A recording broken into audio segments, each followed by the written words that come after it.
Hello friends, कसे आहात? I hope मित्रांनो तुम्ही आनंदात असाल. मित्रांनो, आज आपण घेतो स्टँडर्ड 8 सब्जेक्ट मॅथमॅटिक्स. आपलं प्रकरण चालू आहे 7 चॅप्टर नंबर 7 व्हेरिएशन. त्यामध्ये मित्रांनो आज आपण घेणार आहोत इन्व्हर्स व्हेरिएशन. अतिशय इम्पॉर्टंट टॉपिक आहे आणि त्याचप्रमाणे 7.2 जो प्रॅक्टिस सेट आहे तोही आपण कंप्लीट करणार आहोत. त्यामुळे मित्रांनो व्हिडिओ जो तो शेवटपर्यंत बघा आणि मित्रांनो चॅनलवर नवीन असाल चॅनल सबस्क्राईब करा, व्हिडिओ आवडल्यास लाईक व शेअर करा. चला मित्रांनो सुरुवात करूया. Standard 8 mathematics chapter number 7 variation. आता मित्रांनो डायरेक्ट व्हेरिएशन आपण शिकलो आहोत. आज आपण घेणार आहोत इन्व्हर्स व्हेरिएशन. आता इन्व्हर्स व्हेरिएशन म्हणजे काय त्याची आपण डेफिनेशन बघूया. If X and Y are two quantities such that X into Y is equal to constant. मित्रांनो डायरेक्ट व्हेरिएशन मध्ये काय होतं तर ते होतं X upon Y is equal to constant. आणि इन्व्हर्स व्हेरिएशन मध्ये काय असतं तर X into Y is equal to constant. Constant म्हणजे काय? सारखी संख्या, स्थिर संख्या. हे लक्षात घ्या. आता मित्रांनो समजा या दोन क्वांटिटीज असतील आणि त्यांचा प्रॉडक्ट, त्यांचा गुणाकार, त्यांचं मल्टिप्लिकेशन जर कॉन्स्टंट येत असेल then we say that inverse variation between X and Y. हे असे आपण लिहू शकतो. X varies inversely as Y and it is written as X inverse 1 upon Y. मित्रांनो डायरेक्टला फक्त आपण काय करत होतो वाय लिहित होतो. आता इथे करणार आपण 1 अपॉन वाय म्हणजेच तो झाला इन्व्हर्स व्हेरिएशन. पण मित्रांनो तुमचं मागचा व्हिडिओ तुम्ही पाहिलाच असेल, नसेल पाहिला डिस्क्रिप्शन बॉक्समध्ये लिंक आहे. आता मित्रांनो हे जे साइन आहे हे इक्वल करतो आपण. मागच्या व्हिडिओमध्ये पण तुम्हाला सांगितलं होतं. तर ज्यावेळेस आपण इक्वल करतो ना एक्स इज इक्वल टू तर त्यास कॉन्स्टंट जो तो मिळवतो. म्हणजे इथे येणार के अपॉन वाय. 1च्या जागी काय होणार? के येणार. के काय आहे? के आहे कॉन्स्टंट. Okay friends. आणि मग मित्रांनो केची किंमत आपल्याला काढावी लागते. मग वाय इथे डिवाइड करतो, इकडे जाणार तो काय करेल? गुणाकार करेल. म्हणजेच x y is equal to k. आणि हेच असतं मित्रांनो इन्व्हर्स व्हेरिएशनचं equation. X y is equal to k. K means constant, जे की इथे दिलेलं आहे. आता मित्रांनो ही व्याख्या जास्त समजण्यासाठी एक उदाहरण दिले बघा. फक्त कम्पेअर करूया म्हणजे तुमच्या लक्षात येईल. काय ते बघा. नंबर ऑफ वर्कर्स समजा एक्स मानले and number of days required to complete work. म्हणजे एक वर्कर आहेत आणि एक काम आहे. तर मित्रांनो समजा 2 वर्कर असतील नाही का, तर ते किती दिवस लागतील त्यांना ते काम पूर्ण करण्यासाठी? 36 दिवस लागत आहेत. 3 असतील तर अर्थात मित्रांनो जसे आपण वर्कर्स वाढवत जाऊ तसे दिवस कमी होतील, कारण की जास्त मजूर काम करतील नाही का. 3 वर्कर लावले तर 24 डेज लागतील. 4, 18, 6 लावले तर 12 दिवसामध्ये काम कम्प्लीट होईल. मग मित्रांनो समजा हा एक्स ही क्वांटिटी, नंबर ऑफ वर्कर्स ही क्वांटिटी एक्स मानली. Number of days required complete work समजा वाय मानलं. तर मित्रांनो यामध्ये इन्व्हर्स व्हेरिएशन आपल्याला असं दिसतं. X into Y is equal to constant येतो. बघा तुम्ही एक्स 2 घेतला, वाय 36 घेतला. 36 दुने किती होतात? 72 होतात. मित्रांनो एक्स 3 घेतला, वाय 24 घेतला. 24 3 हा सुद्धा 72 होतो. मित्रांनो 18 चौक सुद्धा 72 होतात आणि 12 सक सुद्धा 72 होतात. म्हणजे काय तर या दोन्ही क्वांटिटींचा जर गुणाकार केला, मल्टिप्लिकेशन केलं, प्रॉडक्ट घेतला तर तो येतो कॉन्स्टंट म्हणजे सारखा 72 72 72. मग असं जे असेल ना फ्रेंड्स त्यावेळेस आपण म्हणतो त्या 2 क्वांटिटीज मध्ये इन्व्हर्स व्हेरिएशन आहे.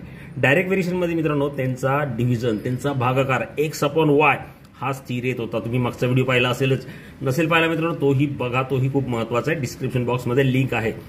आय होप मित्रांनो तुम्हाला डेफिनेशन द्यायची नक्की कळाली असेल. पुढे आपण गणित घेऊया पटकन. काय बघा. Practice set 7.2. The information about the number of workers and the number of days to complete a work is given in the following table. Complete the table. आता मित्रांनो मागचं जे गणित होतं त्याच पद्धतीचं मी इथे घेतलं होतं. आता इथे काय दिलं आपल्याला? Number of workers. आपण एक्स वाय मानून घेऊया त्यांना. हा एक्स मानला हा किंवा नंबर ऑफ वर्कर आहे तर तुम्ही मित्रांनो त्याला नंबर ऑफ वर्कर म्हटलेले आहेत त्यामुळे तुम्ही त्याला डब्ल्यू मानला तरी चालेल, काही फरक पडत नाही. त्याचप्रमाणे नंबर ऑफ वर्कर एन मानला तरी चालेल, काही मानू शकतात. नंबर ऑफ डेज आहे डी माना. X Y A B C D तुम्ही काहीही मानू शकतात. समजा नंबर ऑफ वर्कर्स आहेत लक्षात राहण्यासाठी एन मानला हा, आणि नंबर ऑफ डेज आहे याला आपण डी मानला नाही का. या 2 क्वांटिटीज याचा एवढाच अर्थ आहे फक्त. Okay friends. मग आता आपण ते लिहूया. आता इथे सुरुवात कशी करणार? जे आपल्याला दिलं आहे ते आपण मानून घेऊया. Let denote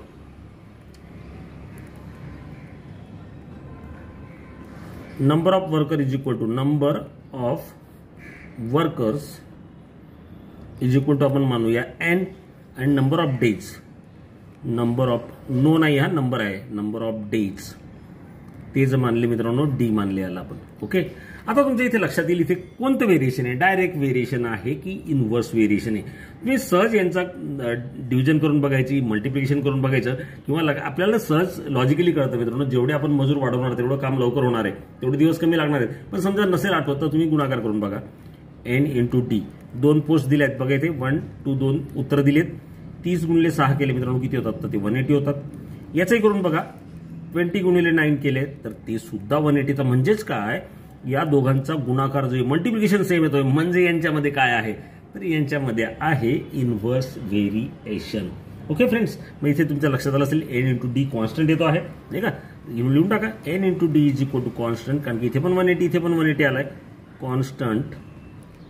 Therefore, the given variation is the given variation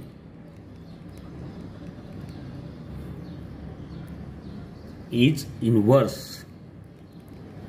मग आता हे तर आपल्याला कळलं यांच्यामध्ये इनव्हर्स व्हेरिएशन आहे. मग इनव्हर्स व्हेरिएशन आपण मित्रांनो कसं लिहितो, n इनव्हर्स साठी काय करतो 1/d. पुढची स्टेप तुम्हाला सांगितलेली, काय करायचं असतं, इक्वल टू साइन करायचं असतं. n इज इक्वल टू आणि k जो आहे तो मिळवायचा असतो, k डिवायडेड बाय b. इथे लिहा k is constant. Okay friend, मग आधी आपल्याला काय करावं लागतं, कॉन्स्टंटची व्हॅल्यू जी ना ती आपल्याला काढावी लागते. मग ती आपण मित्रांनो काढणार आहोत. ती कशी काढणार बघा.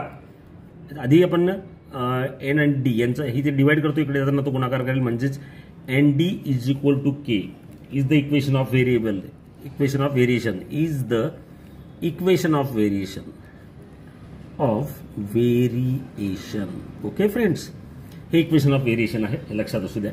आता पहिलं सम आपण घेऊया. बघा पहिलं काय दिलंय, हे 2 तर दिले होते. आता इथे बघा मित्रांनो, डी दिला आहे 12 आणि n आपल्याला काढायचा आहे. लिहून घेतो, d इज इक्वल टू 12 आणि n जो आहे ना तो आपल्याला काढायचा आहे. मित्रांनो k ची व्हॅल्यू आधी आपल्याला काढून झालेलीच आहे आपली. बघा या पद्धतीने ती आलेली आहे. k हा कॉन्स्टंट असतो नाही का, n इंटू डी कॉन्स्टंट असतो, म्हणजे तो आलेला आहे 180. हे लक्षात असू द्या. k इज इक्वल टू काय आहे 180. आत्ताच आपण इथे काढलेलाच आहे आपण, किंवा मग पुन्हा एकदा काढूया, पुन्हा एकदा काढून घेऊया. पहिलं गणित त्यासाठी वापरूया का दुसरं वापरूया, पहिलं किंवा दुसरं काही वापरा. n 30 आहे, d 6 आहे. याच्यामध्ये व्हॅल्यू टाका. n इज इक्वल टू 30 आणि d is equal to 6, means 30 into 6, 30 into 6 is equal to k. So k is equal to 180. k आला 180. आता पहिलं गणित. आता यावेळेस इथे d इज इक्वल टू 12 असेल तर n बरोबर किती, हे आपल्याला दिलेलं आहे. आता फ्रेंड्स इथे आपल्याला काय करता येईल बघा, substitute d is equal to 12 in equation 1. याला इक्वेशन 1 नाव देऊया आपण. ते काय आहे, nd is equal to k.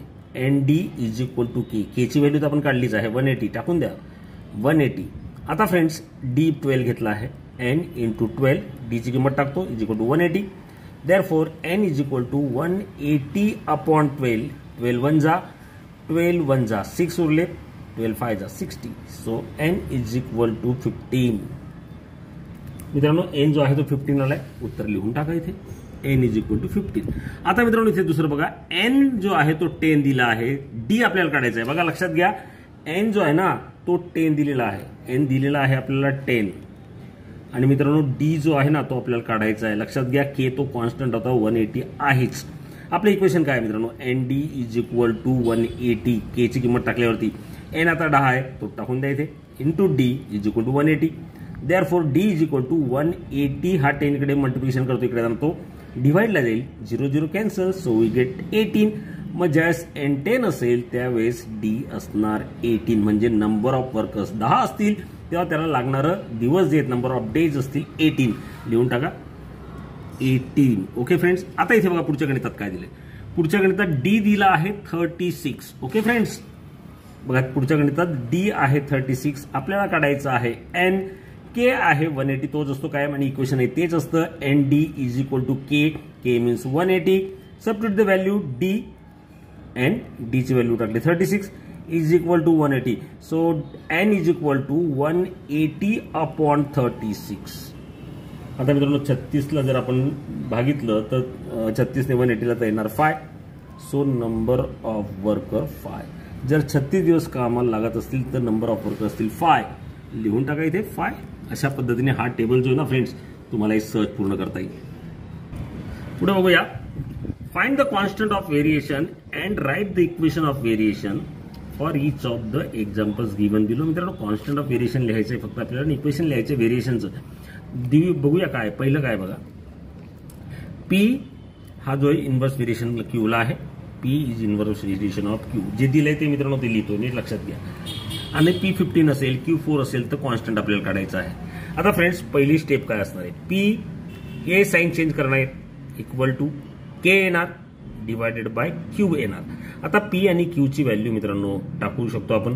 काय पी ची व्हॅल्यू. पी ची व्हॅल्यू आहे 15 आणि क्यू ची आहे 4. So right here 15 is equal to K divided by 4.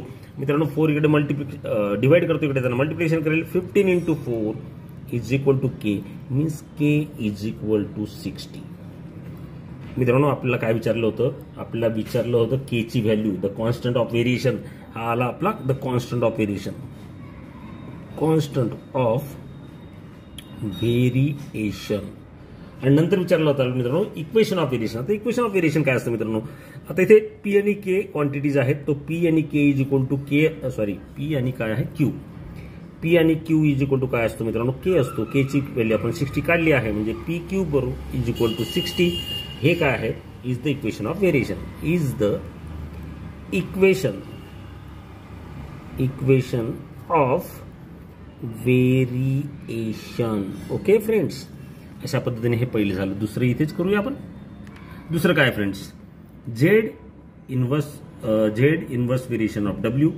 Z is equal to 2.5, W is equal to 24. आपल्याला पुन्हा के काढायचा आहे म्हणजेच काय कॉन्स्टंट ऑफ व्हेरिएशन आणि इक्वेशन ऑफ व्हेरिएशन. सुरुवात करूया. Z inverse variation of W. पुढची स्टेप काय मित्रांनो.